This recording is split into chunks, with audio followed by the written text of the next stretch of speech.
Well, hello, America. I'm outside tonight. I want to show you. This is the News Corp building. This is where Fox is. That's 6th Avenue. Behind us is Times Square at the end of the block. And this little corner, as you see, it's not even really attached to the building. It's kind of hanging out of itself. When we first started, we were up on the, what was it, the 12th floor? 12th floor. And then we wanted a space that we could change a little bit. And so they put us in this studio here. And for a while, we had these windows open. For a myriad of reasons, we closed them. And they haven't been open, I think, since we have been in this studio. By the end of the hour, they'll be opened up again as we are starting to take the set apart. And this is the last episode of the Glenn Beck program. And we've really done some amazing things together. You, wherever you are, and all of us here. And it has been an amazing journey. Before we go forward, we want to spend just a couple of minutes going back and showing you where we've been in the last 2.5 years. Thank you. The new Glenn Beck program on Fox News begins January 19th. Glenn Beck starts Monday, 5 Eastern. 3, 2, 1, back. It's only the third time that I've actually done live TV, so buckle up because it could get very, very bumpy. This is a very, oh, here I am. Hello, America. Out of control government that would regulate everything in their life and tell them exactly our bricks just fell down. La la la la la la la la la la.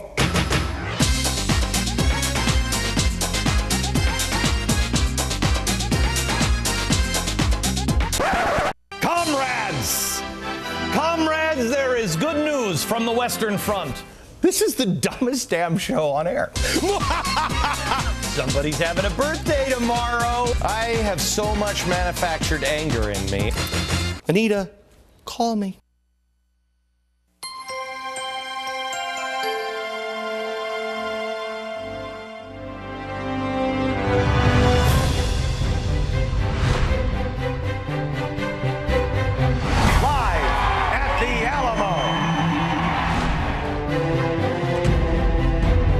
Faith, hope, and charity. It's time to introduce you to the plan. Crime Incorporated. That is what our government is turning into.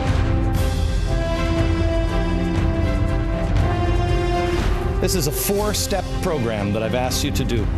Please, start here. Take the 40-day challenge. Pledge to yourself that you will restore honor in your own life. From Wilmington, Ohio. Hello, America. Enlightenment, education, empowerment, entrepreneurship. I stand tonight with Israel.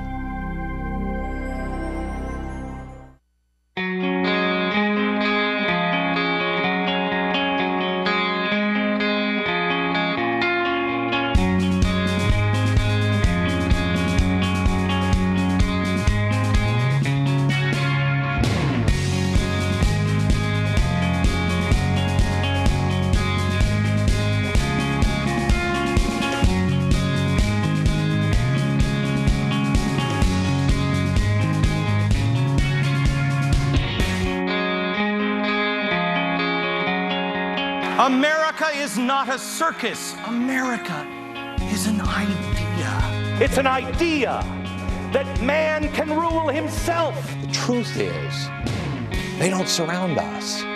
We surround them. This is our country. We must mutually pledge to each other our lives, our fortunes, and our sacred honor. Once we start to live by those words again, we'll be able to win this battle for our country's soul. I will always remember the things that you taught me. You've taught me to look around my surroundings, open my eyes, and question things that I thought were wrong. You've enlightened me in such a deep way. Thank you for teaching me that I'm not the only conservative in the world, and it's all right to stand up for what I believe in. Actually, your show inspired me to write a conservative opinion column. Thank you for everything you do. Thank you for speaking the truth every day. Please don't stop. If I had my choice, I would like to be remembered for a few things. Question with boldness. Hold to the truth. And speak without fear. We'll question with boldness. We'll hold to the truth. We'll speak without fear. Thank you, Glenn.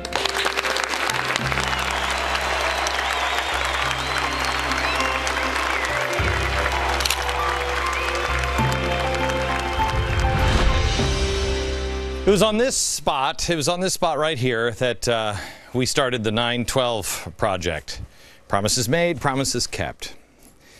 This is backstage at the show. You can see all of the props. We like to call this a magnet alley because here are all the magnets that we have used. There's actually we have people that actually make magnets. This is for a while there. That's all they were doing with their time.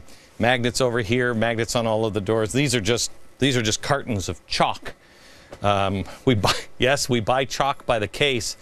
Here's the George Soros Theater. I don't even remember what this was, but I remember saying early in the morning, we have to have one of those things where you could take the lungs out and the heart, and then I never got around to using it that day. So we have it in case I ever needed to do that show again. Of course, we have the chainsaw. You name it, we have it. I don't know what's going to happen to all of it. I don't know, maybe we could sell it for charity or something. Anybody want cases of chalk? Let me take you here back to the set. As you see, we're starting, here's the timeline I showed you yesterday. This is what we had on the timeline. This is actually, they're taking it all apart now because this is our last show. It has been an amazing ride, and I have worked with some amazing people. And I have made amazing friends, namely you. I want to show you a few things that I was thinking the other day about who we were just 2.5 years ago, me and you as individuals, the things that we believed then and what is it that we believe now. I think if you would just think of the way the country was 2 years ago, you would realize as much as I do, we have changed a lot. There are things that we didn't even know 2 years ago, 2.5 years ago, things we didn't think were important, and things we didn't believe that we do now. Things we've learned. This is just me. I don't know about you, but ask yourself this. 2.5 years ago when this program first came on the air, did you even know what progressives really were? I mean, besides car insurance, what was that? Dietrich Bonhoeffer. I didn't know him until about a year or so ago. Ben Franklin, Andrew Jackson. That means cry, I think. Alexander Hamilton, the Black Founders. When we brought Faith, Hope, and Charity, and we did Founding Fridays, and we did the stories of the founders, and we did the African American founders. Did you even know any of this? I didn't. And I've learned right along with you. And here's the best part about this. I really feel, and I always have, I like live television.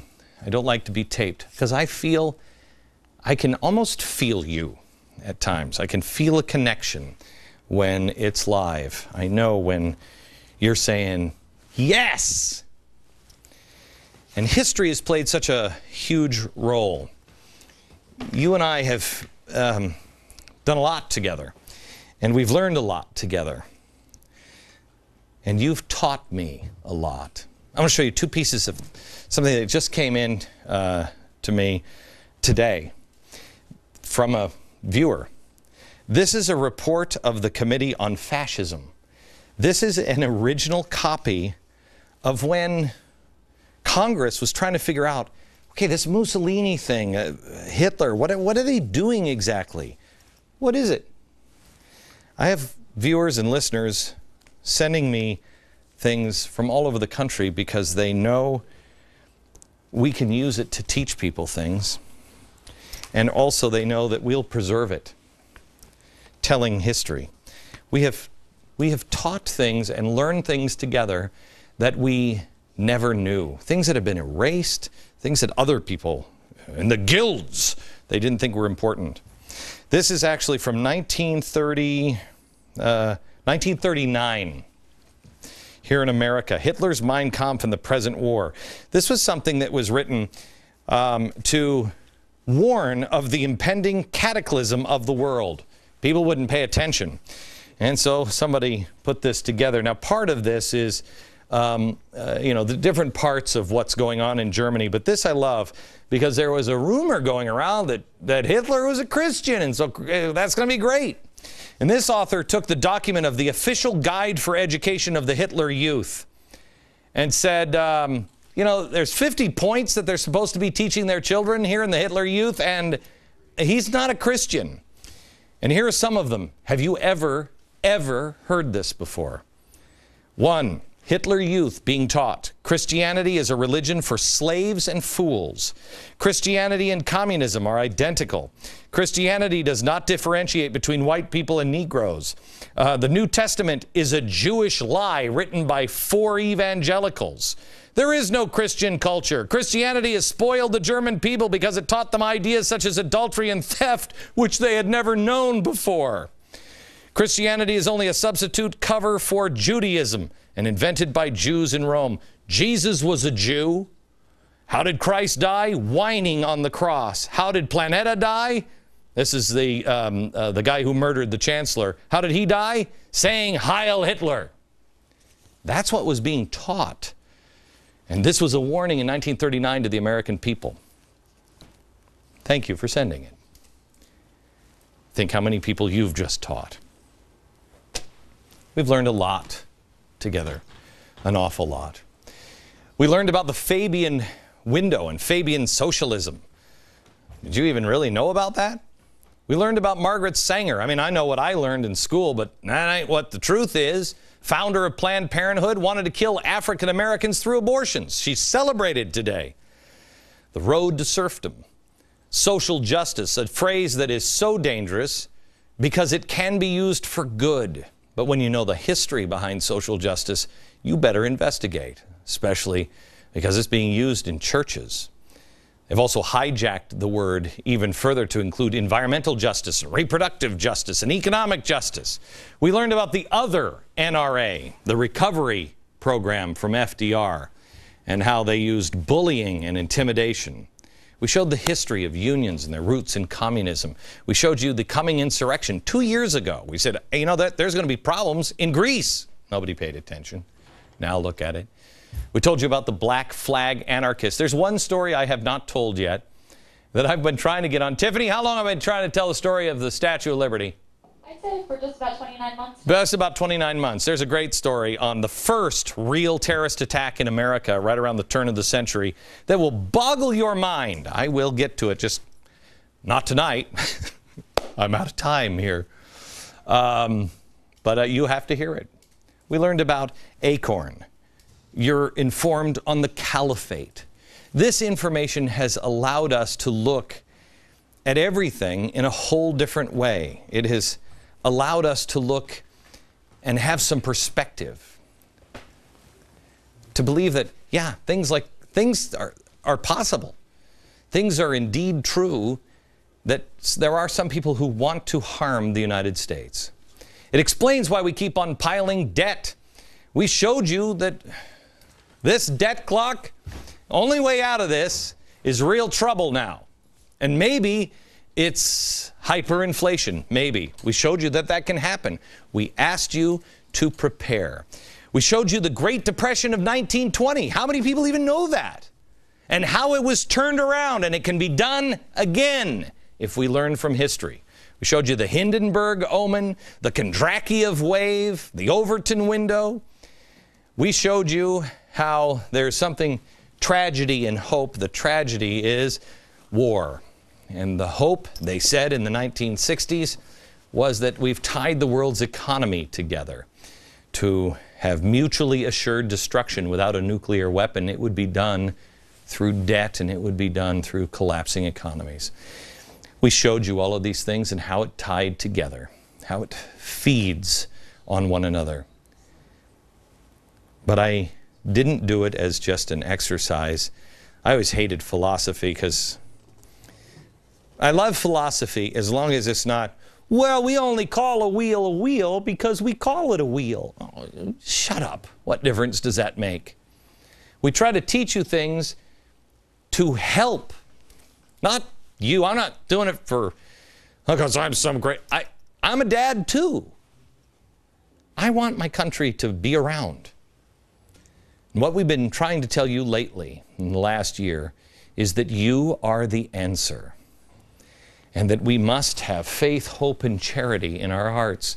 To paraphrase Martin Luther King, darkness cannot conquer darkness, only light can conquer darkness. Hate cannot conquer hate, only love can conquer hate. Talking about these things, faith, hope, charity, God, prayer. Talking about them, especially wrapped with a whole bunch of dead guys in wigs, isn't exactly popular, isn't exactly mainstream television, and none of it makes for ratings success. But I contend that is the reason we are successful here. Because it's true. It seems as though there's no truth anymore. We've made an awful lot of enemies on this program. We've joked before, gosh, is there anybody else we can take on? I mean, we've taken on every single person we've been told not to take on, from the anarchists to the president to the Republicans to George Soros, because the truth has no agenda. It will lead us where it leads us. But this program has not only survived, we have thrived. We've done amazing things together, and I thank you for watching. And we've done it, we've done it with chalkboards. Is that bizarre?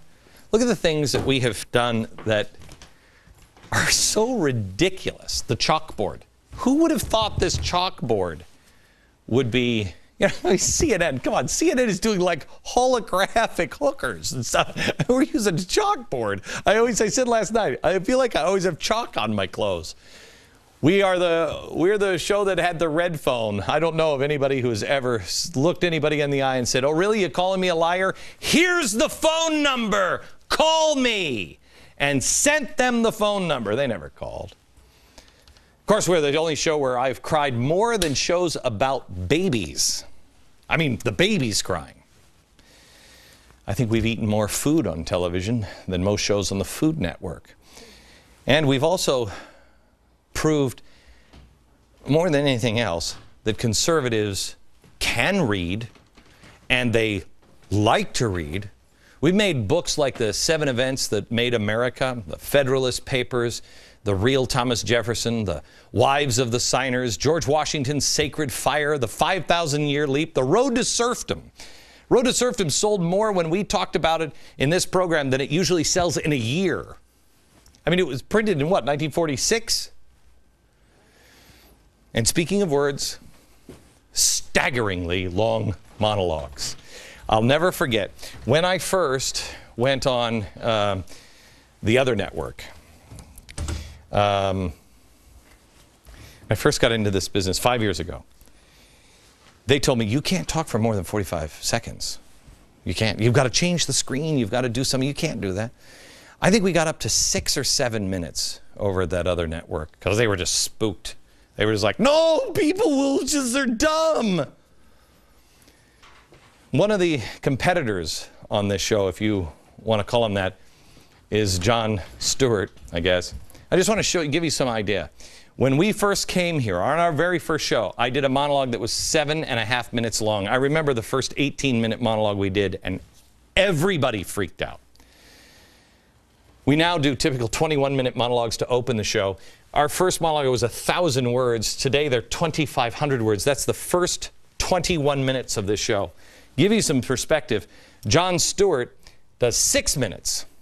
Total time on air with guests is 22 minutes a night. Our average on without guests, all monologue, all spoken word, 42 minutes. Jon Stewart, let me show you this. Here's Jon Stewart. This is him at the, I don't know, Grammys or Emmys or whatever they give for television. I don't know because I'll never win one. But here he is with his writers. Okay, he's got 15 writers for this segment. I believe he's had as many as 40 writers. He uses these writers for 6 minutes of television and a total of 22 minutes a night. Whoa. Now I want to bring in my writers. Bring them in. Go ahead and bring them all in, because we have never seen them. Can you bring them in? Oh, here they are. It's Dan and Pat. Hi, Dan. Hi, Pat. That's it. That's all. It's easy to speak from the heart. It's easy to do things when you actually believe them. And we've done it with a remarkably small and dedicated staff and a remarkably large and dedicated audience. And we thank you for that.